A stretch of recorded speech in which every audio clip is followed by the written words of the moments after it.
¿Por qué el fútbol es tan atractivo y se asocia a la violencia que es insanía mental de la sociedad?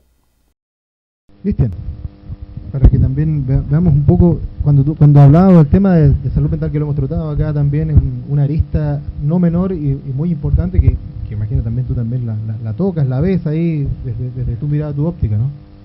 Sí, bueno, el tema de la violencia en los estadios, como lo que aconteció en Perú, es algo que está en todos lados. Ya es algo que está presente en Chile, en Argentina. Ayer un partido terminó con una batalla campal por parte de los jugadores. Entonces, por lo menos lo que de repente nosotros tratamos, los entrenadores o los árbitros, con respecto a este tema, es que gran parte de lo que pasa de repente en la galería proviene de lo que está dentro de la cancha. Algunas veces, otras veces no, ya, pero es importante que desde la perspectiva mía como entrenador, como árbitro, somos los primeros responsables en transmitir tranquilidad hacia la galería, hacia el público, y somos personajes importantes para transmitir a la hinchada que primero que todo esto es un deporte, el fútbol es un juego, sí. Es un juego que con el tiempo se reglamentó, se crearon competiciones y terminó siendo un deporte, pero la idea justamente del juego es la entretención. Entonces, ¿qué pasa? Que en el último tiempo podríamos hablar de los últimos 30 años, el fútbol se lo ha tomado la violencia. Podemos ver el caso de los hooligans, y no solo en Inglaterra, o sea, las barras que hay en Turquía, en Grecia, en Serbia. Ese tema de la violencia es un tema que se ha tomado el fútbol hace bastante tiempo.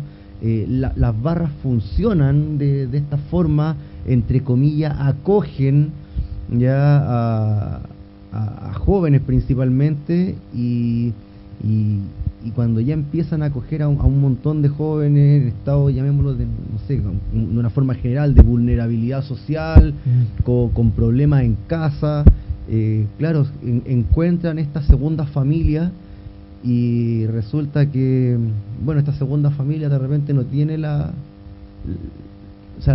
buenas costumbres que uno podría esperar dentro de un ambiente deportivo. Entonces, claro, viene de una familia tal vez disfuncional, así como lo proponía Walter, y de repente llegan a esta otra familia que de repente es peor. Entonces, sí. al final ahí es cuando, y claro, cuando ya está todo en una masa, la cuestión se tiende a poner mucho más grave. Ya no es el chico que anda en la locomoción colectiva solo, que de repente puede robar algo o de repente no lo hace, sino que cuando ya está en una masa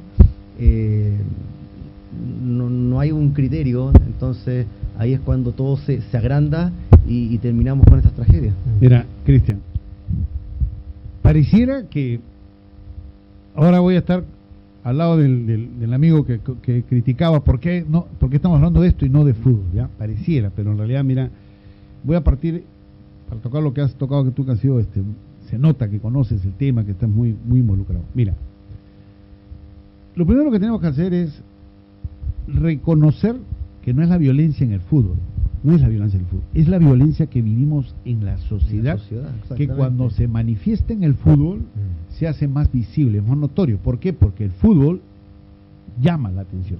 Entonces ahora analicemos qué es el fútbol. Fíjate, el fútbol es un deporte que yo creo que es el que tiene mayor cantidad de seguidores en el mundo. Deben ser miles de personas. ¿Y por qué todos seguimos el fútbol? Porque es sencillo. Son, creo que menos de 20 reglas de juego. El tema es que la pelota ingrese al otro arco. No necesitas de idiomas para entenderlo, porque simplemente viéndolo te vas a dar cuenta. Entonces, primero, es fácil de entender. Segundo, activa las emociones, ¿ya? Entonces, ahí vamos a hablar ahora de los seres humanos. Mira, el ser humano es una creación maravillosa que tiene un comportamiento, una conducta que está regida por el cerebro. Y el cerebro, a lo largo de los miles de millones de años que hemos tenido como evolución, como seres, en realidad ha sido una evolución de 3 cerebros, ¿ya? El primero, que se creó cuando éramos seguramente lagartijas, es el cerebro reptil. Ahí está el instinto. Después se ha evolucionado un cerebro que se llama el cerebro límbico, que es donde están las emociones. Y ya hace algunos cientos de miles de años se ha generado otro cerebro, que es el neocórtex, que es mucho más grande de los cerebros. Pero ¿cuál es la secuencia? Es instinto, inmediatamente el instinto ordena al cerebro, lo que se llaman los neuroconductores, segregan sustancias químicas que te generan las emociones. Y después de las emociones, cuando las emociones y el instinto se desboca, la razón es la que debe controlar. ¿Ya? Entonces, ¿qué pasa con el fútbol? El fútbol te activa el instinto, pues cuando estás atacando o te están atacando, activas el instinto, entonces y eso genera emociones, ya sea de alegría o sea, comienzas a vivir los 90 minutos. Entonces, hay gente que controla esas emociones, ¿no? Con la razón. Entonces, este es un partido, no pasa nada, ya sea dentro de la cancha, fuera de la cancha, al final, oye, buen partido, lo perdimos, pero fue un buen partido, como es lo que yo dije ayer cuando perdió mi equipo Alianza Lima en la definición de las finales, que le falta otro partido el día sábado. Entonces, ¿me entiendes? Ese es el tema. Ahora, cada uno de estos cerebros tiene almacenes de memoria. Entonces, cuando tú tienes en ese almacén recuerdos que son dolorosos, dañinos, hacen que la cadena de instinto y emoción sea explosiva y que no sea controlada por la razón. Entonces, ahí es donde viene esto de acá. Entonces, las personas que no pueden controlar el instinto y la emoción cuando es negativo en cualquier actividad en la vida, es lo que se llama insanos mentalmente. Son personas que siempre están odiando, siempre que están buscando con sus actos y terminan haciendo daño. Mira, en Lima, cuando yo hablaba sobre este tema la última semana, porque acaban de matar a 5 personas por temas con la justificación del fútbol, pero es un tema, una expresión de enfermos mentales que se visten un color de camiseta. Entonces, cuando yo hablaba de este tema, yo decía, reconozco que yo particularmente como Walter Oyarce, cuando me entero que por robar un celular han matado a una persona, ya para mí es como si fuera algo aceptado, es parte de... Y no puede ser. Y cuando he llegado acá, mi yerno me contaba, me decía, Walter, acaban de balear y han matado 3 personas en un asalto en un carro. Entonces, eso no es la violencia, no es la insanía en el fútbol, sino es que en el fútbol, cuando se manifiesta, repercute. Y ahí viene, el fútbol puede ser una herramienta para controlar, por supuesto. ¿Por qué? Justamente por todos esos, esas razones por las cuales existen las barras.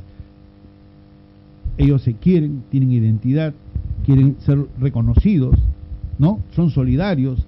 Todas esas cosas, si nosotros los trabajamos como sociedad, va a ser una herramienta para pacificar y cuidar la salud mental. Yo creo que es importante lo que tú estás diciendo, Cristian, y también lo que reafirma Rodrigo, que si tú no diagnosticas bien una enfermedad, vas a consumir medicinas que pensando que te van a salvar y no te van a salvar, ¿ya? Por eso que es importante poner las cosas con claridad. El primer punto que coincidimos no es la violencia en el fútbol, sino es la violencia que vivimos como sociedad, que en el fútbol se nota cuando los enfermos mentales que visten una camiseta cometen un acto que ahorita, por ejemplo, yo te mencionaba asaltos para robar un celular en Lima. Tú acabas de comentar la violencia que se da en temas políticos. Hoy día, no he consumido las noticias de Lima, pero hoy día estaba programado pues una marcha para tomar el Congreso, ¿no? Que es una marcha, ojalá Dios quiera que no se hayan presentado casos de violencia. Entonces, ya tenemos ese primer punto, es eso. Ahora, ¿cómo solucionarlo? ¿Ya? Te comentaba que yo, como regidor, tenía ese pendiente de no haber terminado con la promesa que le había hecho a Renzo en su momento. Entonces, cuando me envían a Bogotá, yo al inicio dije, yo no soy psicólogo, no soy psiquiatra, yo no quiero tomarme fotos, o sea, quiero que vayan las personas capacitadas. Y ahí fue donde me dijeron, oye, no, la salud mental es lo otro, que ya lo he explicado. Y tengo una situación muy gráfica que a muchos le causa gracia, espero que a la gente que nos está escuchando también. En esos días, Dora, la mamá de mis hijos, que vive acá, que ya está casada con Andrés García, ya tiene más de 20 años, ¿no? Su hijo es como mi hijo, ¿no? Gonzalo. Van a Lima para ver unos temas que ellos tenían familiares, ¿no? Y nos reunimos en una parrillada, estaba Andrés, Dora y sus 4 hermanos con sus esposas. Entonces yo le dije, mira, me quieren enviar a Bogotá para ver un tema de salud mental y la cara de ellos fue igual, ¿no? O sea, salud mental, ¿qué tienes que ver con esto? Pues, ¿no? Entonces yo le dije, pero voy a rechazar el viaje. Y me dijeron, ¿y por qué? Porque yo ya me separé de tu hermana, le dije, hace 21 años y ya me considero rehabilitado, ¿no? Entonces todos se rieron y Dora también me dice, qué gracioso eres. Le dije, eso es salud mental. Nosotros como familia hemos superado, un divorcio es doloroso, o sea, trae problemas sobre todo cuando tienes hijos, pero nosotros en vez de dividirnos, hemos sumado. Para mí la familia de Andrés, su hijo, es parte de mi familia. Mi hija, que viene a vivir acá con mi hija, conoce un chileno, se casan, y la familia de Emilio también yo la sumo. En el matrimonio de mi hija yo dije, soy un hombre que está feliz con 2 suegras, porque yo me he vuelto a casar, ¿no? Entonces, eso es salud mental. Entonces, cuando yo voy a Bogotá y me doy cuenta que eso era la salud mental, comencé a encontrar la solución para el problema. Y antes, días previos a viajar a Bogotá, le dije al alcalde de Lima, al señor Miguel Romero, le dije, señor, por favor, consígame una reunión con la organización que ha trabajado pacificando las barras de fútbol allá, que se llama Goles en Paz.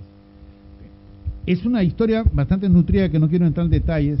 Cuando voy allá, antes de embarcarme, así, pero es increíble, así como ahora estoy acá con ustedes sin haber, digamos, explicarnos muy bien por qué estoy acá, me hablé por teléfono con el fiscal que se llama Alfonso Barrenechea y les cuento lo que iba a hacer en Bogotá. Y me dice, Walter, por favor, dile que vas a nombre del Ministerio Público del Perú, que yo soy representante, yo soy el fiscal de prevención de delitos. Converso con otro señor que se llama, que también es fiscal, Oscar Romero, le cuento lo que voy a hacer y me dice, Walter, yo soy el presidente de la comisión que da seguridad a los espectáculos deportivos, dile que vas a nombre de nosotros. Converso con el comandante Félix Isisola del Ministerio de Interior, que ve sobre la seguridad en los estadios, y me dice, Walter, dile que vas a...